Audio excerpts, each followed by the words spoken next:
Hi, Paul here with Kinetico Advanced Water Systems up in Richmond, Virginia. Today we wanted to clarify the issue of bleaching or chlorinating the well as a water treatment technique. We get a lot of these questions here from well owners about using chlorination or bleach to treat certain things like bacteria, odor, things like that. And the reality of the situation is that you should never be using chlorine as a treatment option unless either you are a municipality trying to treat a central water supply and it has to go into a distribution channel that needs to go to different houses, and you have to keep it chemically sanitized until it gets to each house where it can be removed. Or you have such a horrific bacterial issue going on in the well that you literally have biofilm that will clog up pipes and pumps, so you have to address it down in the well. Other than that, there's no reason to ever have to use bleach in a well. People do it, and unfortunately, some of the reasons that they do it is, number one, it is effective against bacteria and odor. It is also effective at destroying anything that is rubber and plastic, which includes the pump, the distribution lines, all the seals in your house, pressure tanks, which have rubber or plastic bladder systems in them.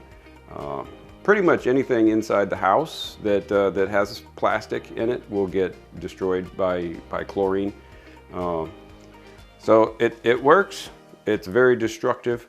When you use it in a municipal environment, there's a reason why they have to test that water over 200 times a year to make sure that the disinfection byproducts that are created as a result of using chlorine do not exceed certain maximums. I highly doubt that any water treatment folks that are using bleach injection have ever been back to a house and done a routine chlorine test. Unfortunately, I do run into a lot of folks that do have bleach injection, and they have systems in place to take that back out of the water.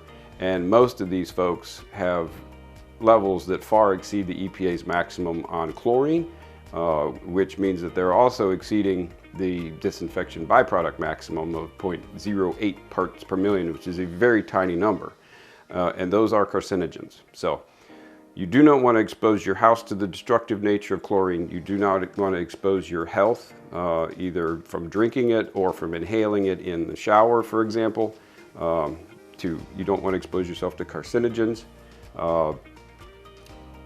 People sell it because, number one, people buy it. Number two, it's relatively simple. You put bleach in the water and you just walk away. Seems to take care of all the problems. A lot of folks that put it in are just handymen.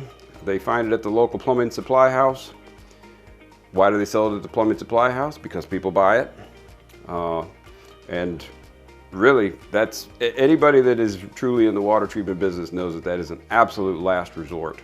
It is not your typical treatment for odors and bacteria. There's a lot better ways to do that.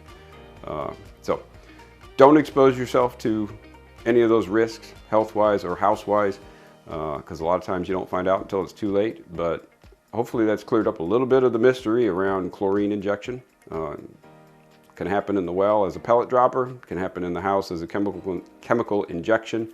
Either way, it destroys everything and hurts you. So hope that clears it up. Thanks.